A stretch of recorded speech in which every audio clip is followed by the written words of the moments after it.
red. Yeah, red. Is it International Women's Day or something? Oh, I wouldn't be surprised, Harold. Why? Well, all the townswomen are all lined up like for a demonstration or something. I don't know. Maybe it's Mother's Day. Is it Mother's Day? You don't know when Mother's Day is? Oh, no. Sure I do. It's not today, is it? No.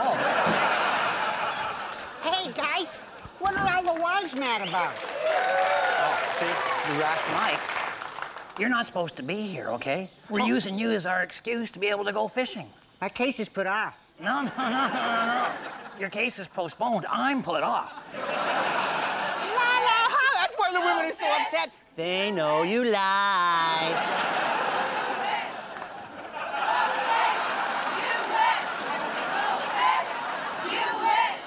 Is this a conjugal visit? I don't think so. No, you deserve this. You lied. I never lied to a woman. I know that, Harold. That's why you're not married. I wanted to talk to you about this lodge security business. Oh, Douglas told me not to discuss lodge security with anybody. Did you know that anyone could just drive up here and walk into the lodge, even if they weren't members? Yeah, well, nobody ever does that, Helmut. Not even members of our own families. No, you're right. My mom's never been here. Never even seen the place. You know, she went through 28 hours of labor to give birth to me. No, I didn't know that. Yeah, 28 hours of screaming. Well, I'm not surprised. You're so big, the doctors probably had to make 2 trips. What do you think? Pretty handsome woman, eh? All right. Nice tattoo. Yeah, you should see her in color. And someday you will, as soon as this place is clean and suitable for Mom and Douglas. Yeah, Helmut, about all these new rules. A lot of the guys think that you're really cramping our style here. Well, we have to make this place clean and suitable for our moms to come up and visit. Wouldn't that be nice? Wouldn't you love to have your mom up here and maybe even your mother-in-law? Well, I'd spend a lot more time at home, that's for sure. Tell me something, Helmut, I'll be honest here. Are you really enjoying this lodge security job?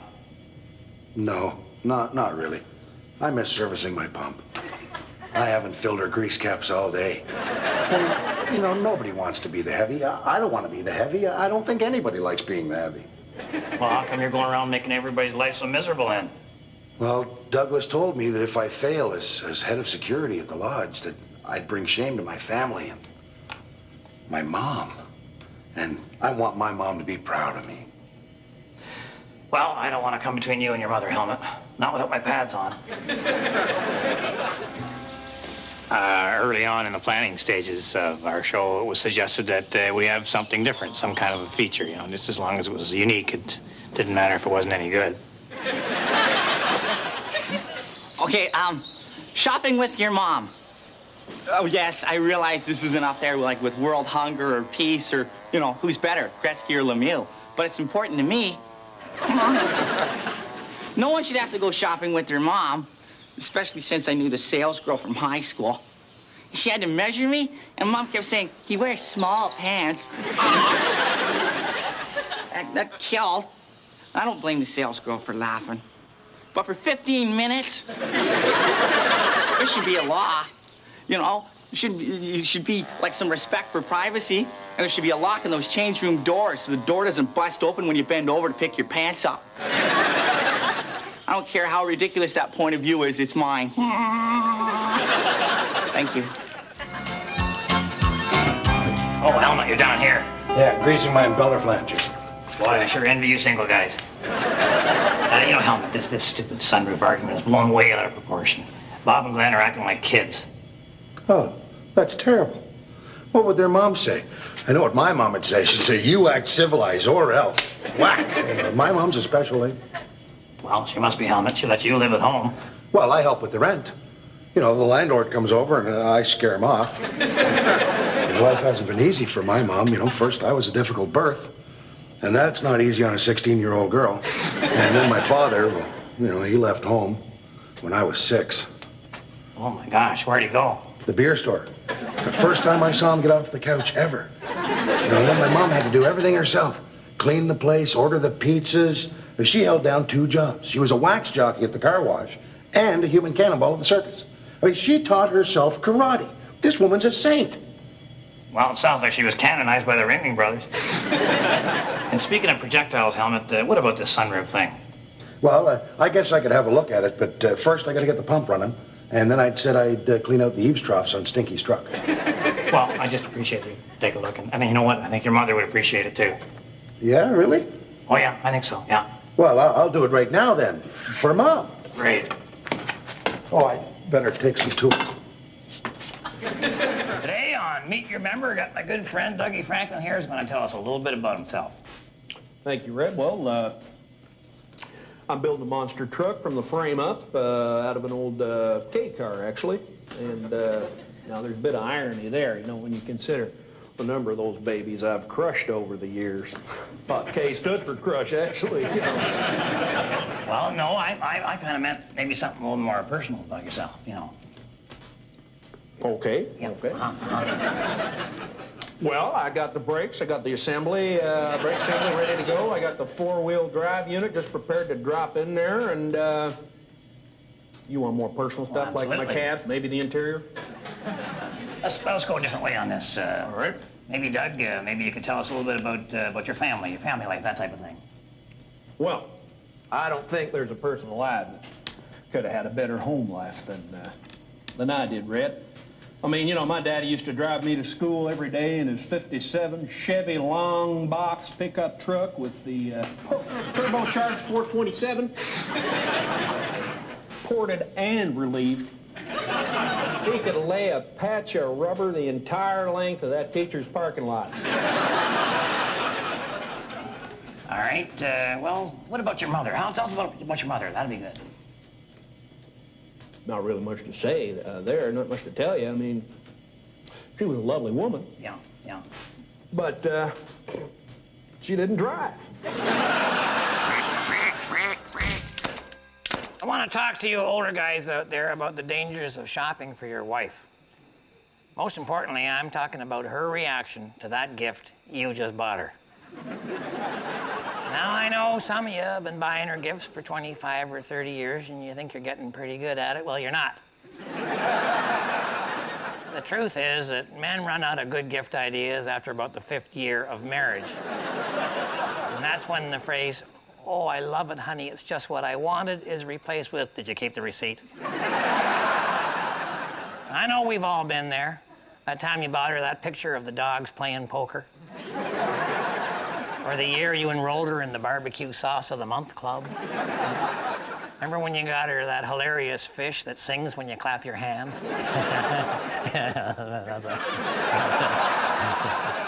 I'll tell you what the good news is, eh? You don't have to get too upset about it because all you gotta remember is one important thing when you're shopping for your wife.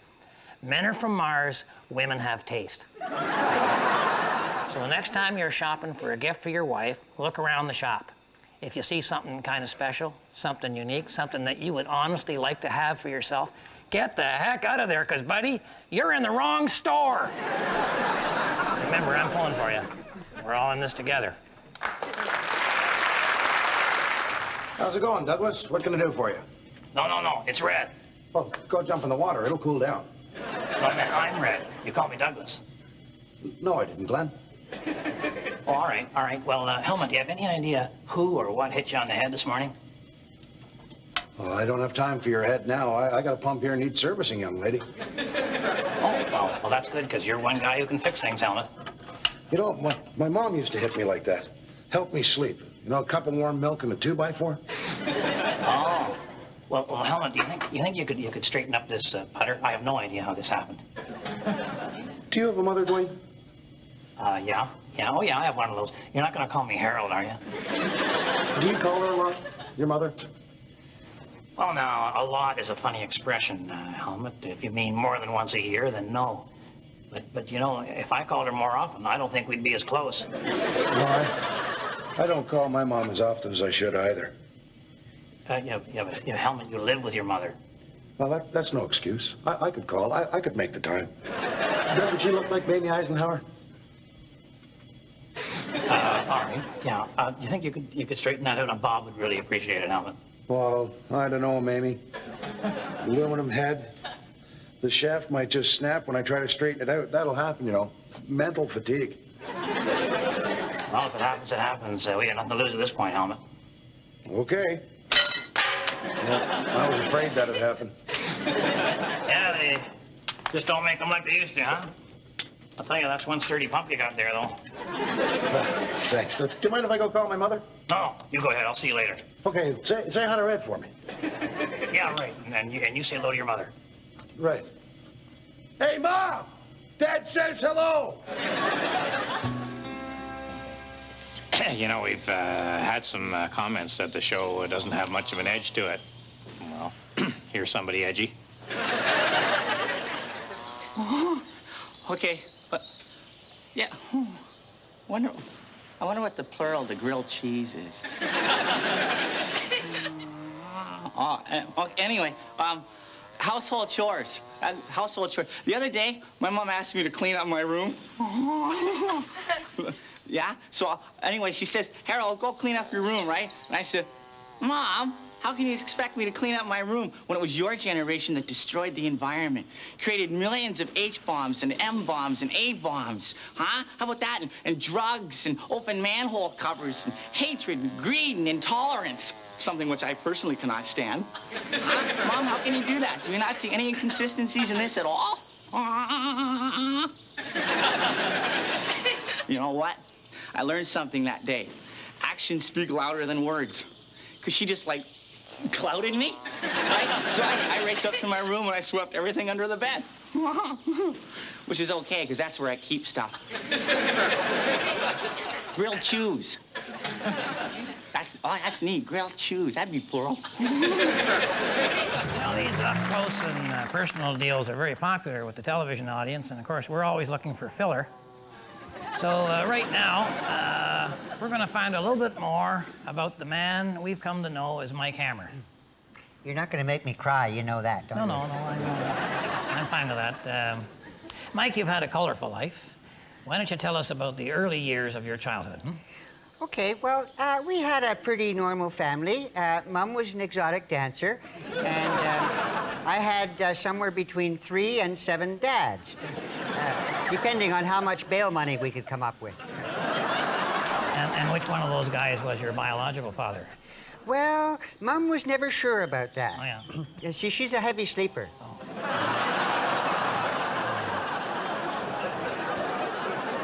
Now, was there just you, Mike, or did you have brothers and sisters? Oh, sure. Yeah, there were 7 of us, all under 7. Wow. I was the youngest.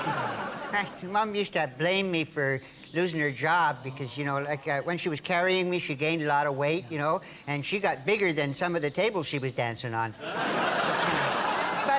But actually, it was quite a happy family environment. Oh, yeah. So would you say your house was full of love, then? It was on Saturday nights, yeah.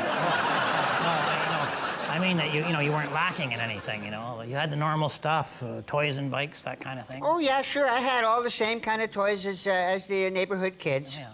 In fact, I had theirs. See, my family always believed in sharing. So if a stranger had something, we thought they should share it with us. Oh, I see. Yeah. You had kind of a communal attitude towards possessions, did you? Yeah, see, we weren't hung up about possessions, right? But, oh, boy, those cops sure were. Oh, man. That's all they'd ever talk about, right? Possession, trafficking. Oh, okay, I see. All right, I see where we're going with this. Well, Mike, you know, I'd like to talk to you a lot more, but so much of this is still before the courts. And we're running a little short of time, so maybe what you could do is just in the last few seconds sum up, you know, look right out there into the audience and give the youngsters out there a little bit of advice on life, if you would. Okay, Yeah. okay, life. Yeah, sure. Okay. It's not that bad. They call it life, but really it's only 25 years. This is how the letter goes. The letter goes as follows.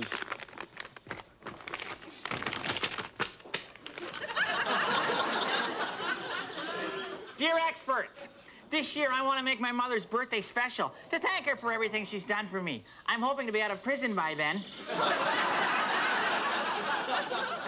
One way or another. Oh. Do you have any suggestions? I mean for a birthday gift, not for how to bust out of this stinking joint. Signed, Sit and Sell Sea by the Seashore. Well, Sid, I think you should just stay in the slammer a little bit longer there. Might want to go into overtime on that one, because it sounds to me like the rehab is not quite kicked in as yet. No, now, Red, I think there's a very special bond that exists between a man and his mom that transcends all rational thought, particularly if he's her favorite son. Now, of course, my brother Ben will know more about that. And again, you know, he knows everything. He's the apple of Mom's eye, but to me, he's just plain rotten to the core. Mr. Franklin, this fellow's looking for gift ideas. All right, well, that's a tough one, Harold. I know what moms don't like. A set of racing tires. Boy, that sure was a waste of $2 grand. And a hell of a lot of wrapping paper as well. Women, go figure. They are so unpredictable. No, I know that my mom, she went out on her birthday. I just like to, clean up, take her out for dinner, buy her flowers. I get her that all the time. Oh, no, Harold. I think your mother would prefer it if you were in prison like this fella.